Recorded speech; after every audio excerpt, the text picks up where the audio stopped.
안녕하십니까. 자, 오늘 첫날이죠. 공인중개사. 자, 공부 처음인데요. 26회 준비하는 처음이잖아, 그죠? 처음인데, 뭐, 여러 가지 얘기, 오늘 해야 될 얘기가 많습니다. 일단은, 제 이름도 모르잖아, 그죠?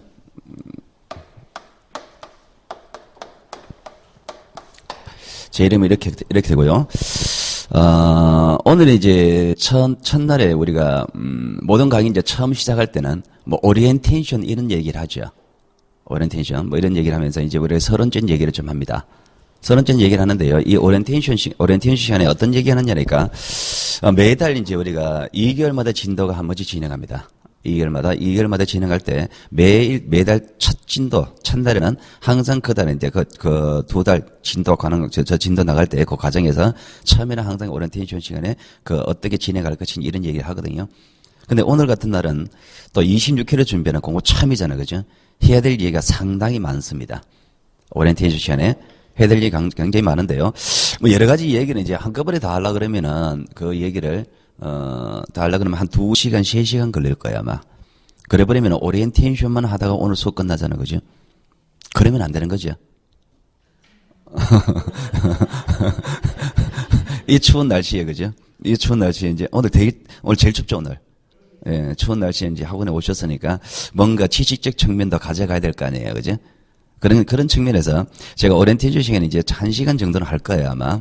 1시간 정도는 하는데, 자, 어떤 얘기를 할 것이냐, 이제 여러분이 공부하는 방법에 관한 얘기도 해야 되고, 그리고 이 과목에 대한 얘기도 해야 되고, 공시부 과목이 얘기되고, 그리고 이 공인중개사 시험이 지금 26회를 준비하죠. 그럼 어떻게 이제 흘러간지 역사도 좀 얘기를 해야 됩니다. 그럼 공인중개사 시험 역사를 이야기하는 이유가요. 지금 우리가 이제 과거에 어떤 식으로 시험이 흘러왔단 말입니다. 그러니까 흘러왔던 이게 이제 과거가 이제 우리가 이제 분석이 돼야만이 앞으로 이제 26회에 어떻게 나올 것이냐 이게 예상이 되는 거예요. 그죠? 그런 측면에서 그런 것도 좀 봐야 되는데, 다는 못하고요. 일단은 오늘 이제 공부하는 방법에 관한 얘기를 중심으로 조금 얘기를 할 거예요. 좀 얘기를 합니다.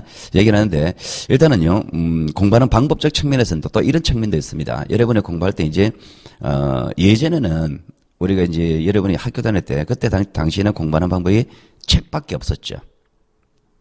선생님 같은 경우 예전에 공부하실 때, 예전에 학교 다닐 때 공부하실 때 공부하는 방법이 책을 가지고 공부하는 방법밖에 없었죠. 그러다가 조금 이제 지나면서 이제 테이프 들으면서 이제 강의 녹취한 거, 그거 듣고 공부하는 방법이 있었잖아요. 그지? 지금은요, 공부하는 방법적 측면에서 그 도구의 측면에서는 굉장히 다양화되어 있습니다. 일단은 학원에서 실강 들을 수도 있죠. 그리고 내 혼자 공부할 수도 있죠. 책을 가지고. 학원에 수업을 들을 수도 있죠. 그죠? 그리고 동영상 강의를 볼 수도 있죠. 그리고 뭐 MP3 하는 것도 있죠. 그죠? TV 강의도 하죠. 그죠?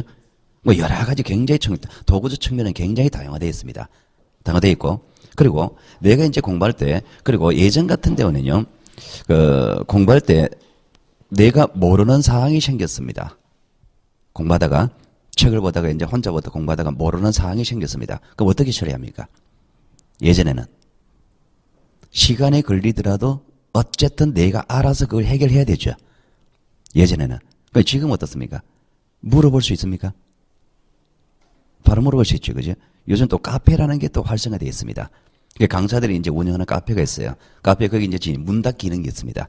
거기 가서 이제 내가 질문한 김에는 그 당장 해결 안 되지만 강사들이 시점을 뭐 하루 이틀 상간에 그걸 해결하는 그런 것도 있거든요. 그런 것도 있는데, 일단요, 제 카페도 먼저 좀 이야기할게요. 제가 이제 원래부터는 이제 이 문답 기능 이런 것들에 대해서 저희들 여러분들이 이제 일주일에 한 번씩 제가 오잖아요. 그죠? 일주일에 한 번씩 오는데, 일주일에 한 번씩 왔을 때 여러분이 이제 공부를 하다가 모르는 사항이 생기면은 그날 딱 맞춰가지고 이제 저한테 질문을 하면 바로 해결되겠죠. 그죠? 근데 사실은요, 제가 이제 강의를 쭉 해보면은 뭐라 그러는 건 아닙니다. 저희들이. 그런데 저희들한테 강의한 질문하는 걸 굉장히 힘들어 하더라고요. 1년 지나도 질문 한 번도 안 해요. 그렇다고 해서 다 알고 있을 거라고 다 이해했다고 생각하지는 않습니다. 다 이해를 못했다고 분명히 생각하는데 질문 안 한단 말입니다. 그럼 뭐예요 이게? 모르고 그냥 하는 겁니까? 안 나올 거라고 생각하고 근데 빼버리는 겁니까? 내 스스로 판단하는 겁니까? 그럼 이런 문제 생긴단 말입니다. 그래서 제가 지금 올해부터는요, 카페를 좀 운영할 건데요. 그러니까 다음 카페입니다. 다음 카페고, 저 카페 이름이 이렇게 돼요.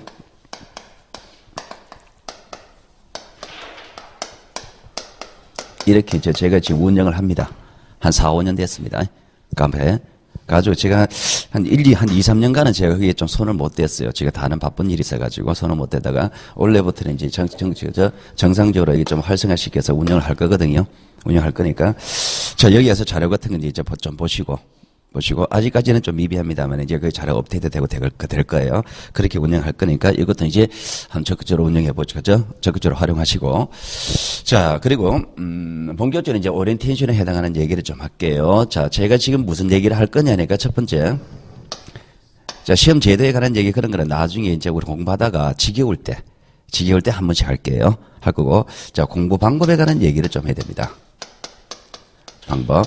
자, 공부 방법에 관한 얘기를 해야 되는데, 자, 공부 방법에 관한 얘기가 첫 번째, 여기 또 총론이 있습니다. 전체적인 공부를 어떻게 할 것이냐, 이걸 해야 되고, 두 번째, 시기별 공부 방법이 따로 있어요.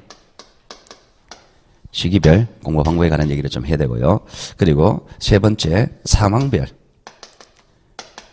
사망에 따라서 공부하는 방법이 좀 다르단 말입니다. 인간은 평등합니까? 그렇게 배웠죠. 예전에. 그죠? 인간은 평등하다 배웠죠. 그죠? 초등학교 때. 인간은 안 평등합니다. 안 평등합니다. 바로 뒤에 분 있죠. 바로 뒤에 분. 두 분이 평등하지 않습니다. 안 평등해요. 그래서 선생님하고 그 앞에 분하고 안 평등합니다. 조건이 달라요. 선생님 같은 경우는 사회생활 하셨잖아요. 그죠? 사회생활 하면서 이 부동산에 관한 얘기를 좀 자전적 지식이 있죠. 아무래도. 그죠? 사전지 지식이 있고, 그 앞에 있는 아가씨입니까? 아니에요? 요즘, 판단이 안 돼요. 요즘 하도 이제 젊으신 분이, 이분이 결혼을 하셨는지 안 하신지, 나이가 어떻게 되는지 참 판단이 어려워요. 그, 앞에 보내서 부동산에 관한 사전지 지식이 전혀 없거든요. 혹시 등기부 한번 보셨어요? 안 봤죠? 등기부는 보셨죠? 그죠? 그 상황이 다르거든요. 그러니까 내가 어떤 상황이냐에 따라 공부하는 방법이 또 달라야 돼요. 다르단 말입니다. 그럼 이런 것들에 관한 얘기가 분석이 돼야 돼요. 분석이 돼야 되고, 이게 저 얘기 좀 해야 되거든요.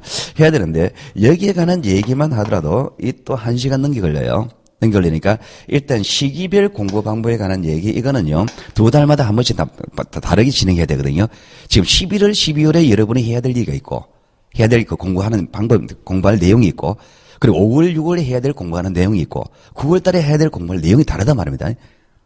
그러니까 지금 하는 내용을 9월 달에 해가지고는 절대로 합격 못 하겠죠. 9월 달에 공부할 내용을 지금 미리는 여러분 또 하지도 못하겠죠. 그죠? 그러니까 이거는 시기별 공부방법에 가는 할 거니까 일단 요거로 빼고. 자, 총론해라는 얘기는요, 이게 어떤 얘기를 하냐니까, 일단 여러분 시험 과목은 알고 계십니까? 과목은. 이거부터 한번 물어볼까요? 혹시 2차만 준비하시는 분? 2차만 준비하시는 분? 2차만 준비하세요? 그리고 공부 참 공부하시는 분? 참. 두 분이요.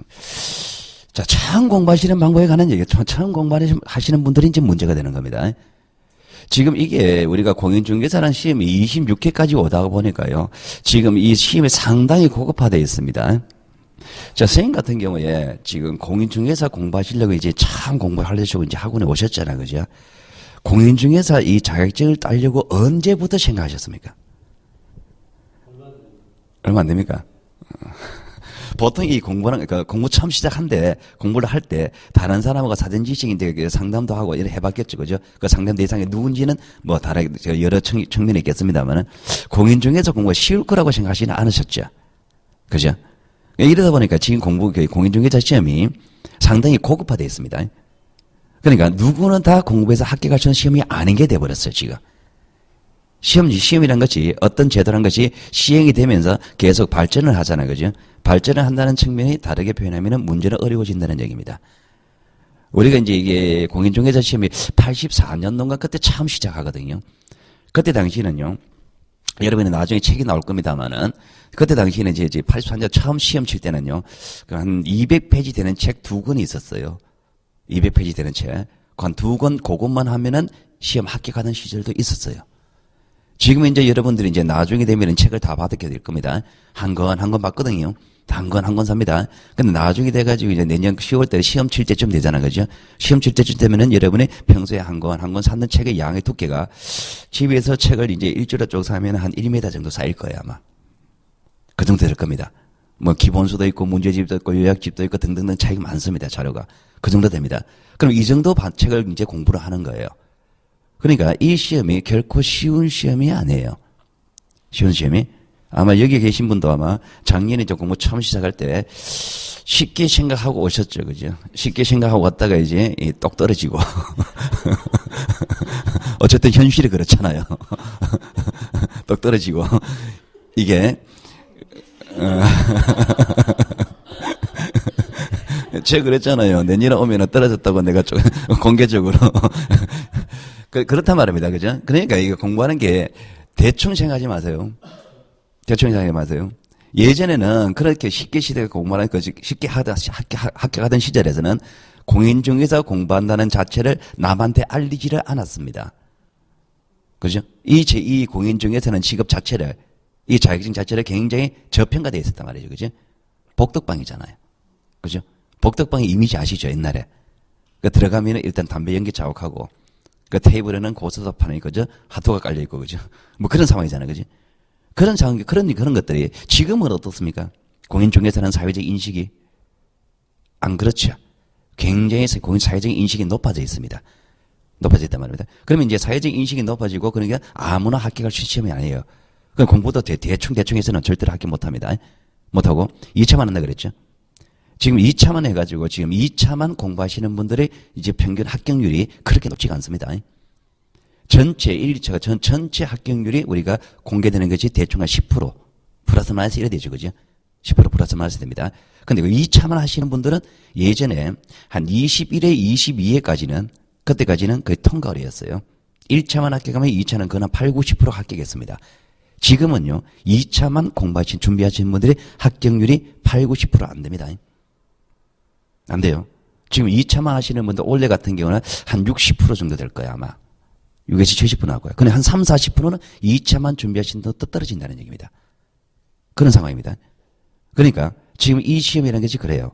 원래 시험이라는 것이요. 1차와 2차가 있습니다. 당락을 결정하는 건 어디서 결정합니까? 1차와 2차 나눠지는, 1차와 2차 구분되는 시험이라면 2차가 당락을 결정하는 시험이 돼야 될 거 아니에요. 원래가. 1차에서 당락을 결정하는 시험은 아니거든요. 근데 이제 우리 시험이 조금 왜곡되는 시절이 좀 있었어요.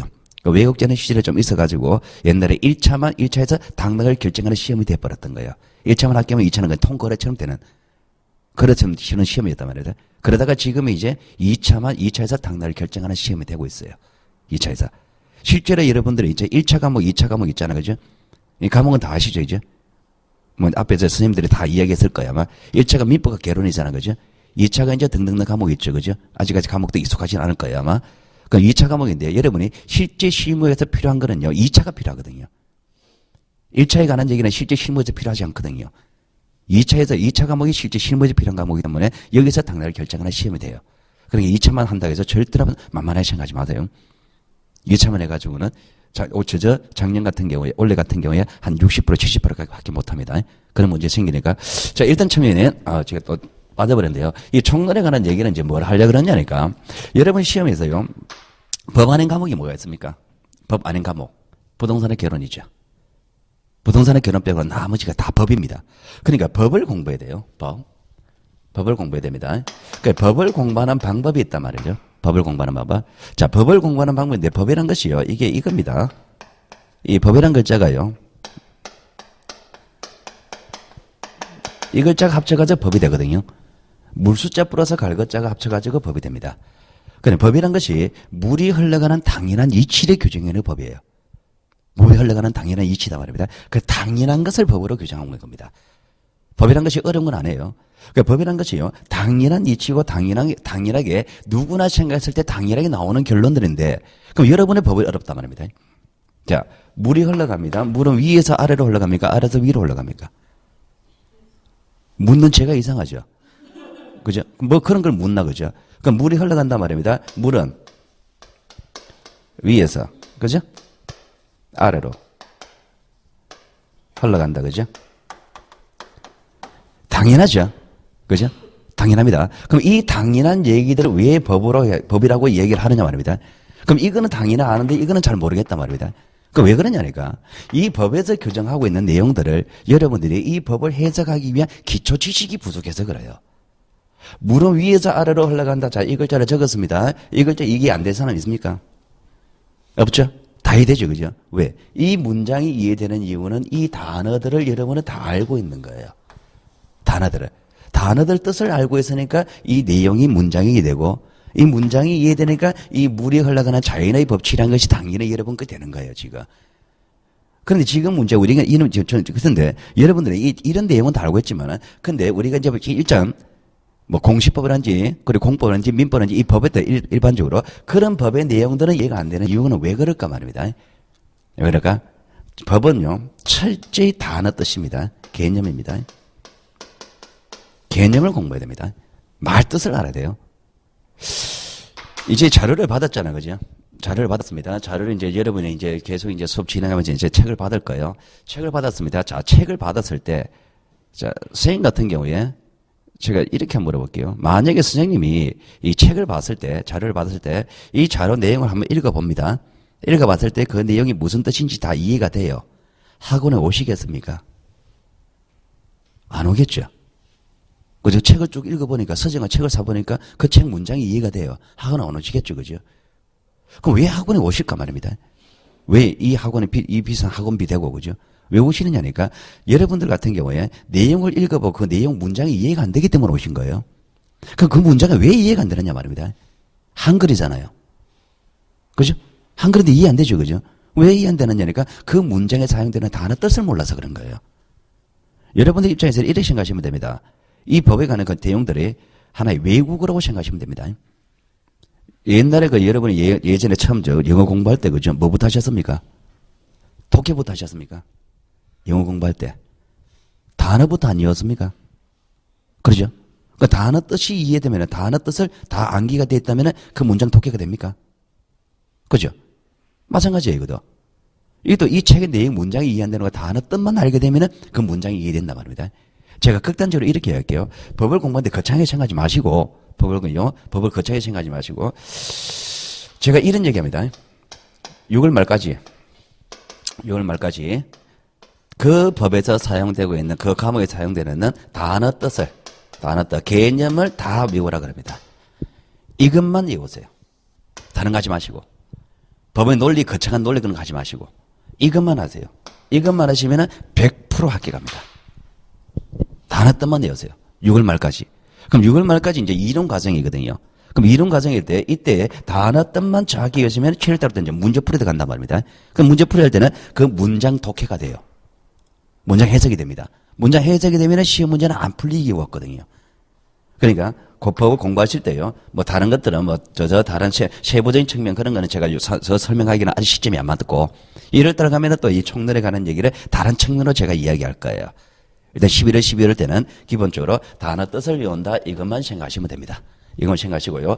다른 거 뭐 거창하게 해가지고 내가 뭐 민법을 공부한다 해서 민법의 기본 원리 이런 것들을 그런 거 생각 안 하셔도 됩니다. 단어 뜻만 외우셔야 됩니다. 그럼 총론에 관한 얘기는 이렇게 해서 마칠게요. 자, 그리고 이제 상황별 공부한 거에 있는데요. 이거는 어떤 거냐니까 이런 측면입니다. 뭐 상황도 여러 가지 상황이 있습니다. 뭐 결혼하셨다니까. 결혼하셔가지고 지금 애가 있습니까? 애가 몇 살이에요? 초등학생이요? 초등학생 애가 있는 상황하고 결혼하셔가지고 애가 있죠, 그죠? 애가 몇 살이에요? 5학년. 5학년하고 이게 다른 상황이잖아요, 그죠? 이제 5학년 같으면 지 혼자 짜장면 시켜 먹을 수 있죠? 못 시켜 먹어요. 어린 상황이죠. 내가 돌봐주는 상황이 있고 또 다른 상황이 있습니다. 그 개인의 상황도 달라요. 다른데 저는 어떤 측면의 이 상황이 이야기할 거냐니까 여러 가지 시간을 뺄 때 이제 공부하는 게 다르단 말입니다. 근데 제가 어떤 측면을 이야기할 거냐 이렇게 얘기할게요. 우리가 이제 기본적으로 공부를 하려고 그러면 일단 말 뜻을 알아야 되겠죠, 그죠? 용어를 알아야 되겠죠. 용어를 알고 용어가 이해되고 나서 그 다음에 이론이 구성돼야 되겠죠. 이론, 이 내용이 이해가 돼야 되겠죠. 그 내용을 이해하고 이제 문제를 풀어야 되죠.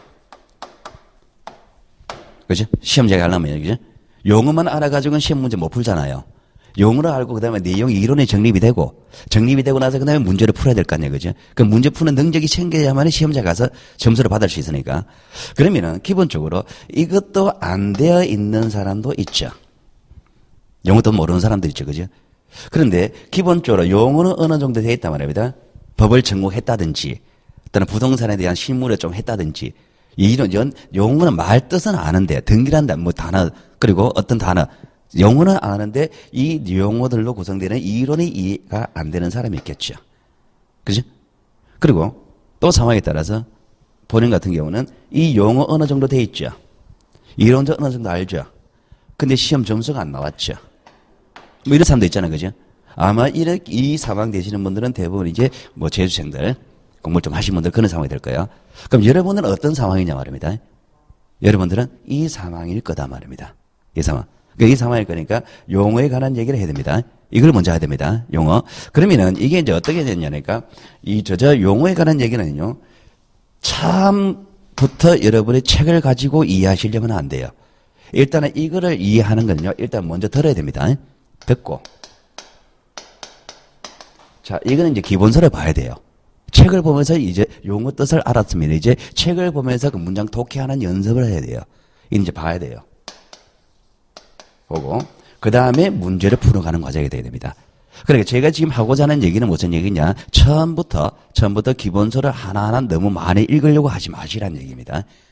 문제를 책을 보면서 이 책을 보면서 이걸 다 이해하려고 하지 마시라는 얘기가 듣고 이해하는 게 제일 먼저입니다. 듣고 이야기하고 들었다고 다 이해됐다고 해가지고 글자 문장으로 표현된 걸 다 해석하지는 못하잖아요. 그죠? 근데 책을 보면서 이해하고 그럼 이 이론이 이제 문제에서 어떻게 적용되는지 이 상황을 알아야 되는 거예요. 상황을 가야 되는데 자 일단은요 제가 지금 여기하고 차이점 공통점 뭐냐니까 제일 먼저 이거를 해야 된다. 이거를 지금 이야기하는 겁니다. 그리고 이거를요 일단 듣고 이완을 적어낸 건 뭐냐니까 수업 시간에 필기하려고 너무 신경 쓰지 마시라는 얘기입니다.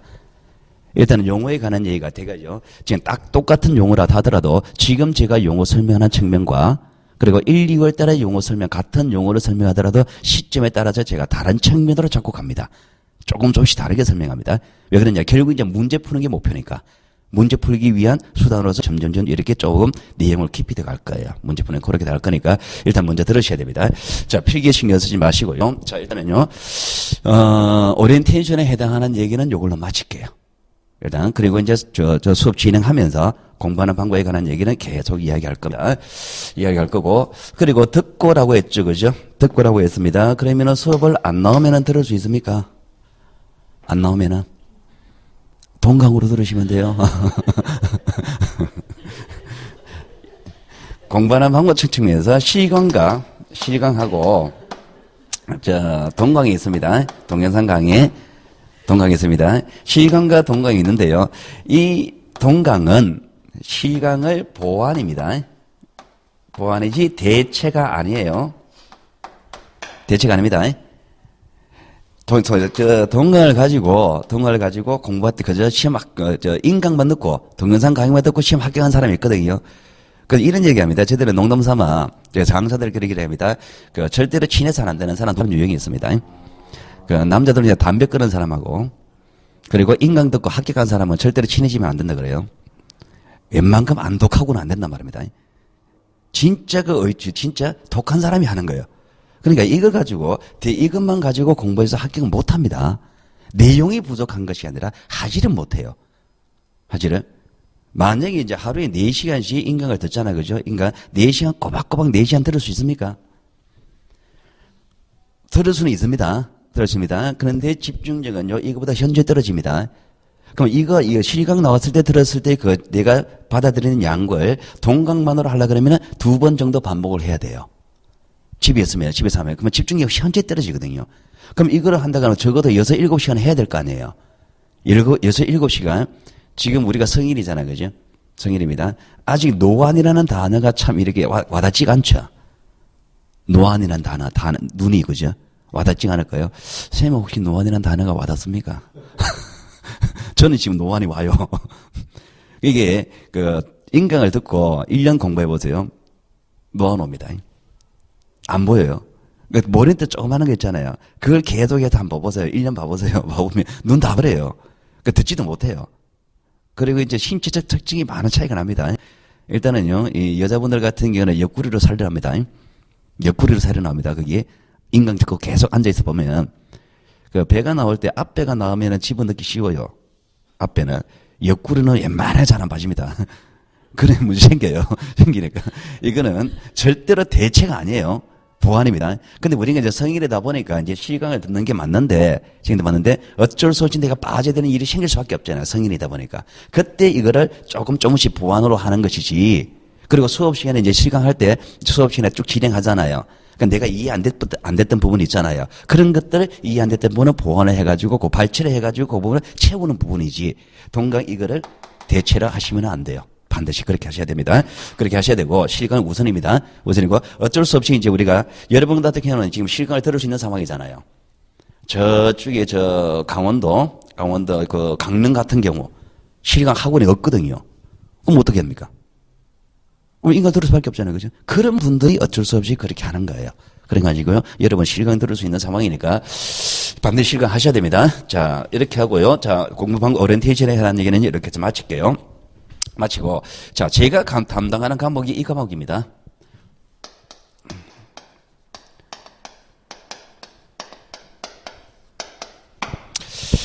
선생님 같은 경우는 혹시나 제가 자꾸 선생님이 얘기하는 이유가 선생님이 참 하시니까 자꾸 이제 선생님을 얘기하는데요. 혹시 이런 법 들어보셨습니까?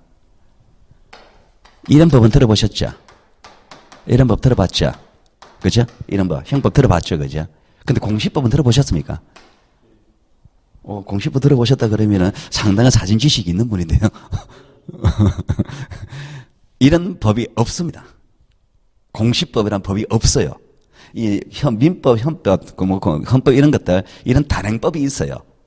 우리가 치면은, 인터넷 치면은 그 법제처, 종합법률정보거기에 들어가면요. 법제처에 가면은 민법이라는 걸 검색해 치면 민법 쭉 떠요. 공시법 치면 안 떠요. 없어요, 이게.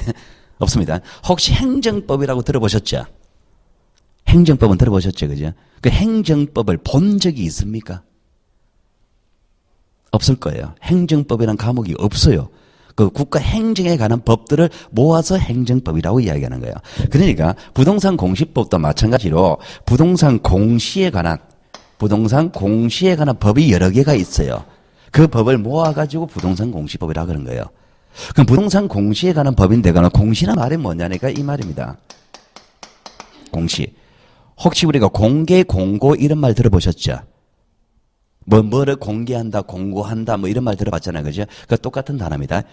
어떤 내용을 외부에 알리는 절차를 공시라고 이야기하는 거예요. 혹시 이런 단어 보셨습니까? 이런 단어 들어보셨습니까? 우리가 그 회사 같은 경우는 주주총회 하잖아요. 옛말에 그죠? 주주총회. 대기업 같은 경우는 주주총회 한 결과를 외부에 공시하게 돼 있어요. 그러니까 신문에 이제 공시하잖아요. 그죠? 그런 걸 공시라 그래요. 그 회의한 내용 알린단 말입니다. 그리고 가령 이런 거단 말입니다. 자, 내가 이제 수표를 잊어버렸습니다. 수표를 잊어버렸단 말입니다. 그 수표를 잊어버렸을 때 그 수표 나중에 이제 내한테 청구가 올 거 아니에요. 청구 갔을 때, 그럼 현재 수표를 소지하고 있는 사람들은 언제까지 그 권리 주장하세요라고 법원에서 공시한다, 뭐 이런 얘기를 하는 거예요. 그러니까 어떤 내용을 외부에 알리는 절차를 공시라고 이야기해요. 공시하고, 그러면은 부동산에 관한 내용을 외부에 알리는 절차에 관한 법이 있단 말입니다. 부동산에 관한 내용을 외부에 알리는 절차에 관한 법이 뭐가 있냐니까 우리가 등기에 관한 얘기가 있고 지적에 관한 얘기가 있습니다. 지적. 자, 요거는 등기법이라고 단행법이 존재하고요. 지적에 관한 얘기는요. 자, 여기는 좀 문제가 생깁니다. 생기는 이제 법이 좀 개정돼요. 우리가 예전에 이렇게 했거든요. 청량, 수로조사, 조사 및 지적에 관한 법. 이 법에서 우리가 지적에 관한 얘기가 운영이 돼요. 그런데 이제 요 개념이 이제 우리가 여러 번 시험에는 이게 적용이 됩니다. 적용이 되는데 이 법이 어떻게 바뀌느냐니까 2015년 6월 1일부터 뭘로 바뀌느냐 이 법이 자 공간정보 구축 및 관리에 관한 법률로 바뀌어요.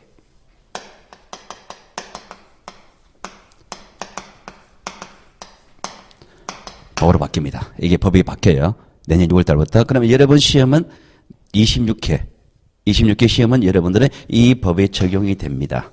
그러면 이제 나중에 제가 이제 책이 나올 겁니다만 책이 나오면은 이 법으로 명칭이 가야 될까요? 현재는 이 법을 시행되지는 않습니다. 그러니까 현재는 이 법으로 시행이 돼요. 시행이 되는데 어차피 여러분 시험은 이 법으로 칠 거예요. 시험이 우리가 이제 시험 출제 기준이 시험 공고일 현재 시행되고 있는 법을 기준으로 하거든요. 그럼 시험 공고가 대충 7월 중순쯤 됩니다. 7월 중순쯤 되면 7월 중순 되면 이 법이 시행되고 있죠. 그러니까 이제 공간정보 구축 및 관리에 관한 방법을 아마 제가 수업 시간에 이렇게 이해할 거예요. 공구법이라고 이야기를 할 겁니다. 이렇게 이제 법을 줄일 거예요. 그럼 이 법 중에서 이 법의 내용 중에서 지적에 관한 내용이 있단 말입니다. 이 법에 지적에 관한 내용이 나오는 거예요. 그럼 이 법에는요, 여기에 관한 내용들이 다 있습니다. 다 나와요. 이런 것들로 구성되는데 이 내용 중에서 요 지적에 관한 내용만 운영하는 게 우리가 지적 제도라 그래요. 그럼 요 법만 우리가 이제 시험 출제 대상이 됩니다. 그럼 여기 지적이라는 방법과 등기라는 방법, 요 두 가지 방법에서 공시에 관한 내용, 부동산에 관한 내용을 외부에 알리는 공시에 관한 내용이 규정되어 있단 말입니다. 그럼 결과적으로 이제 우리가 이제 뭘 배우느냐니까 등기라는 제도를 배우고, 등기법에서 운영하는 등기라는 제도를 배우고, 그리고 공구법에서 이야기하는 지적이라는 제도를 우리가 배우는 거예요. 그럼 등기란 제도하고 지적이란 제도 이게 뭐냐 말입니다. 그럼 이게 뭐냐 하니까 이런 겁니다. 자, 실제 이제 사례를 한번 들어볼게요. 우리가 이제 1년 동안 이제 우리가 여러분하고 저하고 이제 공부를 뭘 공부하느냐 하니까 이런 걸 공부한단 말입니다. 자, 그게 공시법에 관한 얘기인데요. 가령 이런 얘기를 한번 해볼게요. 자, 여러분 이제 집을, 땅을 하나 사는 상황을 얘기해 볼게요. 토지를 하나 산다 그러면 여러분은 어떤 내용이 필요한지를 한번 가볼게요. 자, 여러분은 이제 땅을 하나 삽니다. 토지를 취득하는 과정을 가볼게요. 자, 내가 땅을 사는데 왜 사느냐니까 이런 상황 설정을 하나 해놓고 들어가 볼게요. 여러분은 이제 내가 이런 상황입니다. 내가 지금 회사 다니는데 나이가 한 55세입니다. 지금 이제 정년에 얼마 안 남았죠, 그죠? 정년 안 남았습니다. 그럼 이제 나중에 이제 내가 노후를 어떻게 보낼 것이냐. 지금 내가 살고 있는 이 도시 환경이 지금 싫단 말입니다. 도시 환경이. 그러면 나중에 노후는 조금 외곽지에 좀 전원주택지를 외곽지에 가서 전원주택 집을 짓고 거기서 맑은 공기 마시면서 앞에 텃밭 하나 만들고 그래서 노후를 보내겠다는 생각으로 그 땅을 대지를 부지를 하나 확보해 놓고 싶어서 땅을 삽니다. 라는 상황을 설정해 볼게요. 자, 그러면 땅을 삽니다. 그럼 내가 노후에 이제 전원주택 집을 지으려면 시골로 가야 되잖아요. 그죠? 어느 쪽으로 갈 것인지 방향도 잡아야 됩니까? 잡아야 되죠? 북쪽으로 갈 것인지 서쪽으로 갈 것인지 남쪽으로 갈 것인지 동쪽으로 갈 것인지 방향을 잡아야 되죠? 내가 이제 생활 환경을 그걸 생각해야 될 거 아니에요. 그죠? 만약에 강남에 사시는 분들 같은 경우는 저기 양평 쪽으로 가는 게 나을 거예요. 그죠? 뭐 등등도 있겠죠. 그죠? 북쪽에 생활권 근거라 그러면은 저쪽 의정부나 저쪽으로 가는 게 낫겠죠. 그죠? 그럼 위치를 잡아야 됩니다. 그럼 위치를 잡아야 되면 제일 먼저 이제 토지의 위치를 잡아야 돼요. 어디로 갈 것인지 위치를 잡아야 됩니다. 자, 위치를 잡고 그리고 왜 취득하는지 목적이 필요합니까? 목적이 필요하죠. 그죠? 자, 목적이 필요합니다. 그러면은 일단은 위치를 잡았습니다. 그러면 이제 위치를 잡으려고 그러면 이제 여러분의 주말에는 어떻게 하느냐? 이제 주말에는 이제 매주 주말마다 이제 차 타고 드라이브를 다닐 거예요. 그죠? 쭉 돌아볼 거 아니에요. 가가지고 이제 내가 어느 쪽에 가면 건지, 그죠? 자, 쭉 드라이브를 하면서 이제 잡았습니다. 가보니까, 저기 같은 경우는 상당히 좋겠단 말입니다. 지세도 괜찮고, 햇빛도 잘 들고, 그러니까 저기 정도 겸이 괜찮겠더라. 위치를 잡았습니다. 그럼 위치를 잡아가지고 그 집을 봤단 말이에요. 그 땅을 봤습니다. 저기다가 나중에 땅 사놓고, 나중에 한 5년 후에, 한 10년 후에 그 집을 짓겠다는 생각입니다. 그러면 일단은 그 위치를 잡았으니까 뭐가 필요하냐? 소재와 지분이 필요합니다. 지분. 그 땅, 지원이 필요하고, 목적이다 말입니다. 왜 취득하느냐? 그러면 내가 집을 지을 목적입니다. 그러면 지목이 필요합니다. 우리가 집을 지는데 아무데나 집을 못 짓습니다. 집 지으려고 하면 그 토지 지목이 돼 이어야 됩니다. 지목이 필요해요. 그리고 목적이 어떤 목적이냐? 집 지으려고 하면 일정 크기가 필요합니까? 어느 정도 면적이 나와야 되죠? 자, 내가 집을 짓습니다. 몇 평으로 지을 것이냐 말입니다. 시골집을 지을 때 한 40평 짓습니다. 40평 지면 아파트 같은 경우는 한 60평 나옵니다. 굉장히 넓어요. 자, 40평짜리 집을 짓고 싶단 말입니다. 40평짜리 집을 짓고 싶다고 하면 대지가 몇 평 정도 돼야 될까요? 40평 하면 됩니까? 안 되죠? 대지가 기본적으로 한 100평 정도 돼야 되겠죠. 그죠? 그래, 집 지을 공간이 나오잖아요. 그죠? 앞에 주차 공간 나와야 될 것이고. 그 나중에 상황에 따라 옆에 그네를 하나 달아놔야 됩니까? 그래, 달아놔야 될 거 아니에요. 그러니까 손자들이 올 거 아니에요. 와가지고, 놀 거 없으면 안 온다 그럽니다. 찜질방 하나 만들고 싶습니까? 흙벽을 해가지고 조그만한 거죠. 그래야 며느리가 올 거 아니에요. 그죠? 그런 편의 시설이 있어야 될 거 아니에요. 그죠? 나만 살면 안 온단 말입니다. 그죠? 그 등등등 그런 생각한다면 일정한 면적이 필요하겠죠. 그리고 앞에 텃밭도 만들고 싶습니까? 텃밭도 만들고 싶죠. 그죠? 텃밭도 만들면 대충 한 100평 정도 있어야 되겠죠. 그죠? 그럼 최소한 2, 300평 돼야 된단 말입니다. 그럼 일정 크기가 필요하죠. 면적. 그리고 집을 지으려면 땅 모양이 어떤 모양이 제일 좋을까요? 요런 모양의 집 200평 나오면 됩니까? 뭐 여러 개 생긴 땅에 200평 공간 나오겠습니까? 요런 모양이 제일 좋겠죠. 그죠? 제일 좋겠죠. 그죠? 자, 토지 외형이 필요하죠. 외형. 그죠? 이런 게 필요하잖아요. 그죠? 그럼 이런 사전 지식을 다 알아야 되겠죠. 그죠? 알아야 됩니다. 그러면은 이러한 내용을 알아야 됩니다. 이러한 내용을 안다 그러면은 내가 그러면은 자, 그 위치를 잡았단 말입니다. 잡아가지고 이제 봤습니다. 자, 소재 지분 알았다 칠게요. 위치를. 자, 그러면은 그 토지 지목이 뭔지는 실제 가보고 내용 조사해봐야 됩니까? 해봐야 되죠. 자, 그러니까 면적이 합니다. 면적이 내가 300평 필요하단 말입니다. 300평. 자, 그 땅을 보고 나서 그 땅이 300평 되는지 아닌지 내가 실제 측량해 봐야 됩니까? 줄자대고 재봐야 됩니까? 등등등 이런 지식이 필요하잖아요. 그럼 이러한 내용들을 일일이 일반 국민들의 일일이 다 조사를 따로 한다면 상당히 비효율적이죠. 그럼 이런 걸 국가에서 그죠? 국가에서 이런 거를 미리 조사를 해가지고 일정한 장부에 정리를 딱 해놓으면 보기가 편하겠습니까? 편하겠죠. 그럼 이러한 내용들을 일정한 장부에 정리해 놓는단 말입니다. 이게 지적제도예요. 이게 지적제도입니다. 지적제도인데요. 이 지적제도는요, 구체적으로 대장이 돼요. 우리 여러분 토지대장 임야대장 들어보셨죠? 토지대장 임야대장. 그 대장에 나와 있습니다. 대장. 대장을 떼보면 이게 다 나와요. 국가에서 다 정리해 놨단 말입니다. 대장. 그리고 도면에 지적도 임야도 들어보셨죠? 그죠? 그 도면 보면 토지 외형이 나옵니다. 대장과 도면. 그러면 지적한 것은요, 대장하고 도면 이 내용을 우리가 공부하는 겁니다. 그 대장과 도면을 보면 이런 내용이 다 나온단 말입니다. 그러면 이 토지에 관한 이런 내용을 다 봤습니다. 그러면 이런 내용을 우리가 뭐라 그러냐니까, 우리가 지적법에서는요, 공시법에서는 이거를 사실관계라고 그럽니다. 사실관계. 사실관계라 그러고, 이거를 또다시 다르게 표현합니다. 법에서는요, 부동산 표시라고 이야기합니다. 자, 부동산, 이렇게 넓게 잡을게요. 부동산 표시라 그럽니다. 표시. 자, 부동산 표시라 그럽니다. 자, 그러면 지금 여기 이제 법률 용어들이 이제 나오기 시작합니다. 법률 용어가 나오는데, 자, 표시라는 단어가 이제 법률 용어예요. 이런 뜻을 알아야 됩니다. 자, 표시라는 단어가 부동산, 법률 용어인데요. 자, 이런 말을 한번 적어 볼게요. 표시한다라고 했습니다. 표시한다. 자, 표시한다는 뜻이 무슨 뜻으로 사용하는지 한번 물어볼게요. 표시한다 그랬습니다. 뭐가 떠오릅니까? 표시한다. 우리가 일상생활에서 표시한다는 단어 쓰죠. 표시한다. 지정한다. 이런 말도 쓰입니까?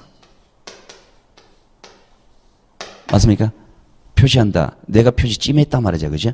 표시한다. 특정한다. 이런 말로 쓰죠. 특징한다. 또는 나타낸다. 표시한다. 나타낸다. 이런 말로 씁니까? 자, 요런 말로 쓰는 거는요. 요런 말로 쓰는 거는 일상생활에서 표시라는 단어의 의미예요. 근데 법에서 우리가 공시법에서 표시란 말은 무슨 뜻으로 쓰느냐니까 부동산 표시는요. 특정한다는 뜻으로 씁니다. 특정한다. 요런 말로 써요. 그럼 부동산 표시라 그러면요. 표시란 말은요. 이런 뜻으로 쓰는 것이 아니라 특정한다는 뜻으로 쓴단 말입니다. 법에서는. 그럼 부동산 표시는 뭡니까 그러면은? 부동산을 특정하는 것 이렇게 되겠죠. 그죠? 그럼 부동산이 또 뭡니까? 민법 배웠죠? 민법 했죠. 그죠? 민법 시간에 부동산을 뭐라고 부동산을 그랬을까? 결혼 시간에도 배웠잖아요. 그죠? 자, 부동산은 민법과 결혼 시간에 토지와 그 정착물이라 그럽니다. 토지와 그 정착물이래요. 그런데 그거는 민법과 결혼 시간에 이야기하는 부동산의 뜻이고, 공시법에서 부동산은요, 토지 건물로 이야기합니다. 그러니까 다르죠, 이게. 그러니까 법마다 더 용어를 다르게 쓰잖아요, 이게. 그러니까 이런 것들을 구별 지어야 되는 거예요. 이제 용어라는 얘기입니다, 이게. 공시법 시간에 부동산을 하면 무조건 토지와 건물로 이야기하는 거예요.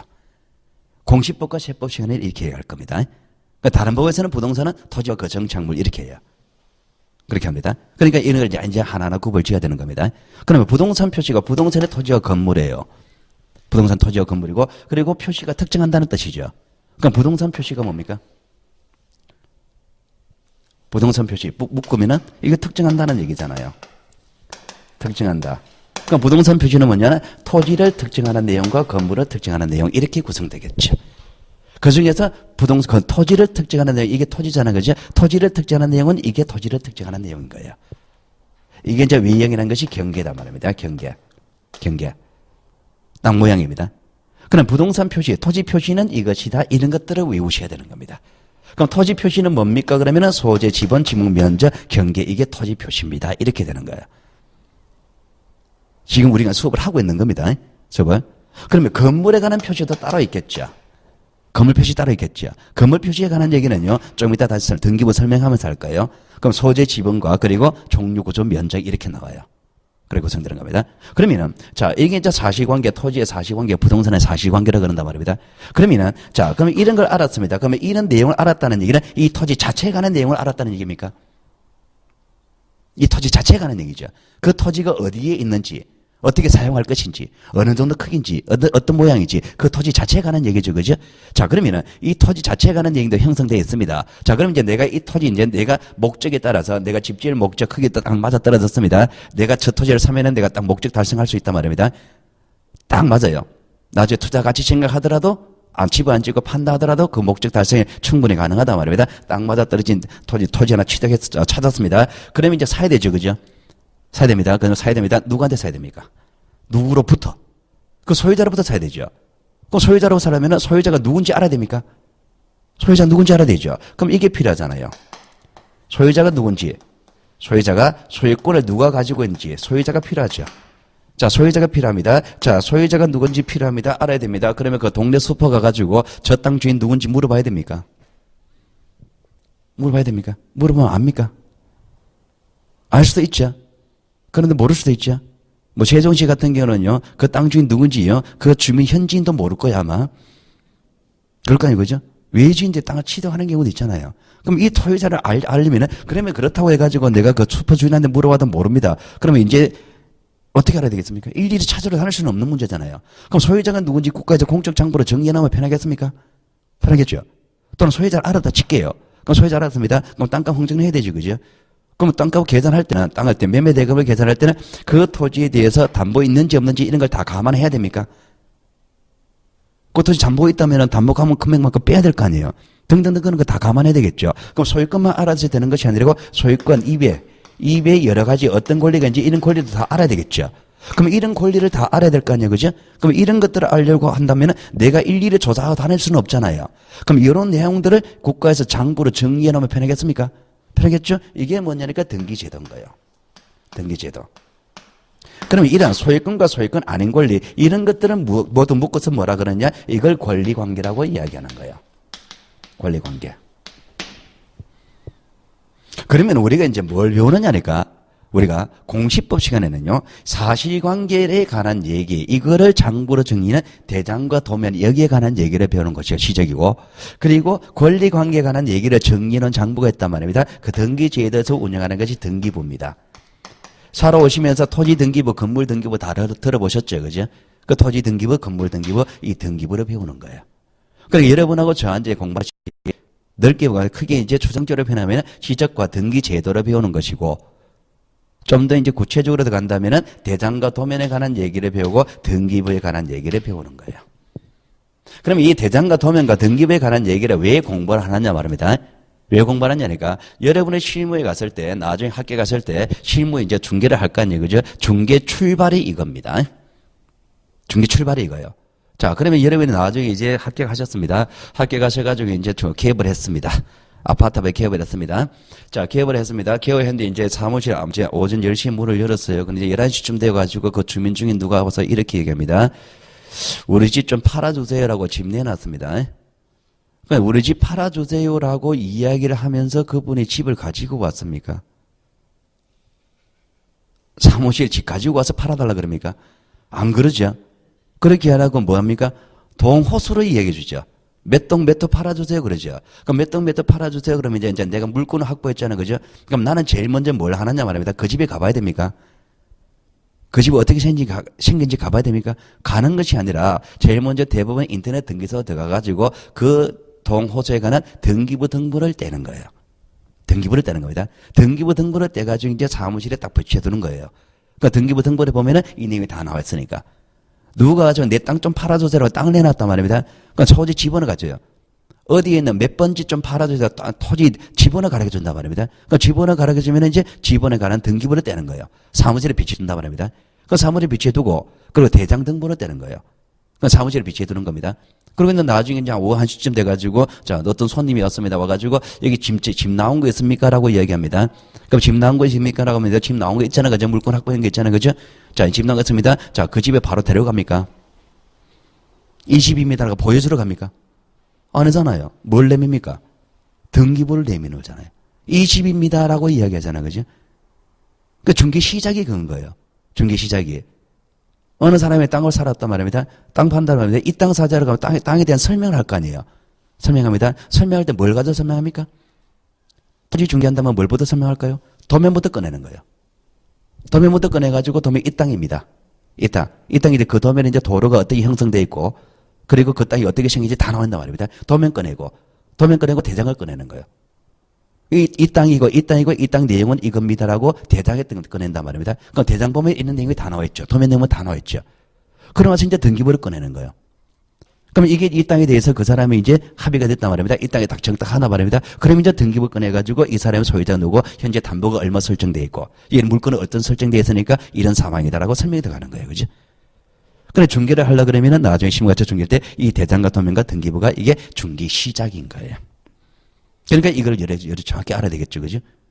근데 이제 내가 이제 이걸 설명하는데 여러분들이 그죠? 이거 대장과 도면을 등기부 꺼내놓고 이제 중개 설명한단 말이에요. 물건 설명합니다. 물건 설명하는데 누군가 와가지고 등기부를 본단 말입니다. 등기를 보면서 여기 등기부 내용이 쭉 있을 거 아니에요. 그죠? 쭉 있습니다. 쭉에서 이게 무슨 뜻인데요? 라고 묻습니다.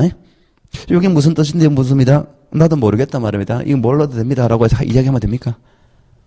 이거 몰라도 됩니다. 이거 사도 관계 없습니다. 이거. 라고 이야기하면 됩니까? 될 일도 안 되죠. 그죠? 그냥 모를 때는 거짓말라도 해야 됩니다. 어차피 시도 모르니까. 모르는 거 모르고 아니죠. 거짓말라도 해야 돼요. 그러면 이제 등기부에 관한 내용을 정확히 알아야 되겠습니까, 여러분들은? 잘 알아야 되겠죠? 대장의 내용을 정확히 알아야 되겠죠? 그래야 될 거 아니에요, 그죠? 그래야만 해야 되는 겁니다. 그럼 이게 이제 얼마나 중요하니까 우리나라 사는 같은 경우는 다른 나라와 좀 다르게 부동산에 대한 자산이 부동산에 많이 집중되어 있습니까? 혹시 집에 자산이 어느 정도 됩니까? 없습니까? 있잖아요. 집 있잖아요. 나의 전 재산은 집 한 채가 다잖아요. 솔직히. 그죠? 대부분의 사람들은 그죠? 집 한 채가 답니다. 그 집 한 채가 다인데 그 전 재산 집 한 채인데 그 집 한 채 그걸 내가 중개하는 거잖아요. 나는 어떤 역할을 하냐니까 개인 입장에 봤을 때 그분의 전 재산을 내가 지금 핸들링 하는 거예요. 굉장히 중요한 업무입니까? 그죠? 그런 걸 한단 말입니다. 그거를 하는 거예요. 지금 이게 여기에 나와 있단 말이에요. 그 사람의 전 재산 자체에 관한 얘기가 여기 나와 있는 거예요. 이거를 하는 거예요. 그러니까 우리가 정확히 알아야 되고, 그저 대충 할 일이 아니다 말입니다. 우리 시험이 어려워졌다 그랬잖아요. 고급화됐다 그랬잖아요. 그죠? 고급화되는 것이 왜 그러냐니까 전 재산은 그는 중요한 일을 하는 거예요. 중요한 일을 하는 겁니다. 중요한 일을 하는 거니까 그렇다 말입니다. 자, 그러면은 우리가 이제 취적제도와 등기제도 이 두 제도를 배우잖아요. 그죠? 그럼 취적제도에도 요거 나오고 등기제도 이렇게 나온다라고 제가 지금 이렇게 설명해 놨는데 사실은요. 자, 사실은 취적과 등기에서 여기는 사실관계만 나오고 여기는 권리관계만 나오는 건 아니에요. 취적에서는 이 두 가지 내용이 다 나오고 등기제 두 가지 내용이 다 나옵니다. 다 나오는데 취적에서는요. 이것 중에서 어느 게 중심이냐니까 주된 내용이요. 사실관계입니다. 사실관계. 그리고 등기에서는요. 주된 내용이 권리관계입니다. 권리관계고 그리고 보조적 내용이 있단 말입니다. 보조적 내용으로서 권리관계가 나옵니다. 권리관계. 그리고 여기도 보조적 내용으로 사실관계가 나옵니다. 사실관계 이렇게 나와요. 어디까지나 중심적 내용이 이렇다는 얘기고 다른 내용이 안 나오는 건 아니다 말입니다. 그럼 중심과 보조적 내용, 주된 내용과 보조적 내용 다른데요. 그럼 취적에서는 사실관계가 중심이고 등기는 권리관계가 중심이다. 자, 이게 중심입니다. 자, 이게 보조적 내용입니다. 그럼 취적에도 권리가 나오긴 나옵니까? 나오긴 나온다는 얘기잖아요. 그죠? 보조적 내용이다. 그죠? 보조적 내용인데 이 보조적 권리관계 내용은요. 어디까지나 이게 중심되고 이걸 보고 근거로 정리하는 겁니다. 반면에 여기도 사실관계 나오잖아요. 사실관계 나오는데 이 사실관계 중심은 여기잖아요. 여기니까 사실관계는요, 이 등기에 나오는 사실관계는 지적에 나오는 사실관계의 근거로 하여 정리한단 말입니다. 순서가 이렇게 되는 거예요. 자, 그러면 화살표가 이렇게 되어 있습니다. 자, 두 가지 의미만 뽑아내 볼게요. 화살표가. 그러면은 권리관계 정리는 어느 것부터 먼저 하겠습니까? 순서가. 등기하고 지적 정리하겠죠. 순서가. 사실관계는 지적을 정리하고 등기 정리하겠죠. 순서가 그렇게 되겠죠. 그죠? 자, 내용을 볼게요. 그러면 여기 나오는 사실관계 내용과 여기 나오는 사실관계가 있겠죠. 여기 나오는 권리관계 내용이 있을 것이고 여기 나오는 권리관계 내용이 있겠죠. 내용의 범위는 어디가 더 넓을 것이냐를 생각해 볼게요. 이게 중심입니까? 사실관계는? 지적이 중심이죠. 그럼 지적에 나오는 사실관계 내용적 범위와 등기에 나오는 사실관계 내용적 범위는 어디가 더 넓어야 되겠습니까? 지적이 넓어야 되겠죠. 권리관계도 마찬가지겠죠.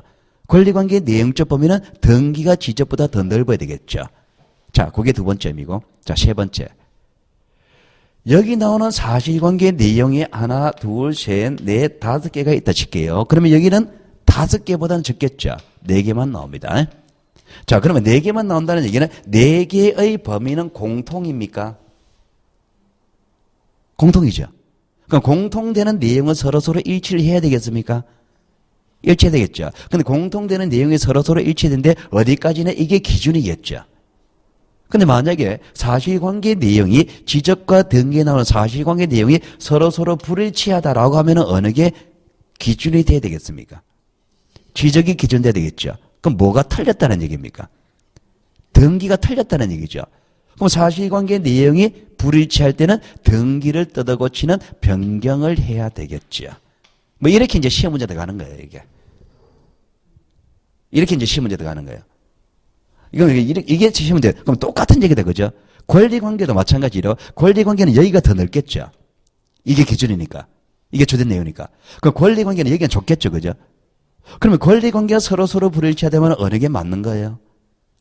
등기가 맞죠? 뭐가 틀렸습니까? 지적이 틀렸죠. 그러면서 권리관계가 지적과 등기가 불일치할 때는 지적을 바꾸는 절차가 따라 나오겠죠. 그죠? 그런 얘기가 나오는 게 이제 우리가 시험에 그런 내용이 되는 거예요. 그런 내용이 되려고 그러면 어디까지나 여러분들은 뭐부터 하셔야 되느냐? 이거부터 하셔야 되겠죠? 주된 내용과 보조적 내용 이거 하셔야 되겠죠? 주제 내용과 보조적 내용인데 사실관계, 권리관계, 사실관계, 권리관계 이렇게 했는데 그럼 사실관계가 뭔지를 또 알아야 되겠죠? 이런 말들을 다 알아야 되는 거예요. 그죠? 그럼 이렇게 이루어지는 게 공시법이란 거예요. 공시법. 이렇게 여기 지적에 관한 얘기 이 부분을 다는 게 그래서 공간정보 구축, 공간정보 구축 및 관리에 관한 법무 공구법이고 이상하죠? 용어가 그죠? 처음에 시작하다 보니까 이제 익숙하지 않을 거예요 아마. 자꾸 이야기하다 보면 나올 겁니다. 그럼 이건 등기법이다 그죠? 등기법. 그럼 이 법에 관한 얘기를 여러분하고 자꾸 1년 동안 실험해야 될 얘기다 말입니다. 자, 그러면은 이렇게 나오는데 그러면 자, 시험 문제는요 어떻게 나오느냐니까 여기 반 5대5로 나옵니다. 시험 출제가 50% 나옵니다. 50% 나온다. 그러면은 시험을요 여러분이 50%씩 나오니까 이제 공부를 한다면 어떻게 공부해야 되겠습니까? 5대5로 공부하는 게 맞겠죠, 그죠? 반반씩 공부하는 게 맞습니다. 근데 시험 문제 출제되는 문제수는 이렇게 50대 50입니다만은 여러분의 느끼는 체감, 느끼는 나 안에서의 체감은요, 한 어느 정도로 이야기할까요? 최대한 양보를 할게요. 최대한 양보를 했을 때 8대 2 정도 됩니다. 최대한 양보를 했을 때. 이게 훨씬 어렵게 느껴집니다. 한 9대 1로 가도 됩니다. 그러면은, 이거는 굉장히 어려워요. 굉장히 어렵습니다. 작년에 공부해봐서 아셔야죠. 그죠? 아실 거예요. 이거 굉장히 어려워요. 이거 할만해요. 할만합니다. 그러면은, 이거는 쉽단 말입니다. 상대적으로입니다. 절대적으로 쉽다는 얘기 안 해요, 이거는. 상대적으로 이게 쉽고 상대적으로 어렵습니다. 그럼 여러분은 어느 것부터 하셔야 되겠습니까? 어느 걸 하셔야 되겠습니까? 자, 이거는 어려워요. 이거는 쉬워요. 시험 같은 경우에는 어느 것부터 하셔야 되겠습니까? 제가 지금 여기서 중요한 얘기를 하려고 그럽니다. 시험 같은 경우는 이제 느낌이 어느 것부터 하는 게 맞겠습니까? 이건 어려워요. 이거는 쉬워요. 어느 것부터 하실 겁니까? 한번 얘기해 보세요.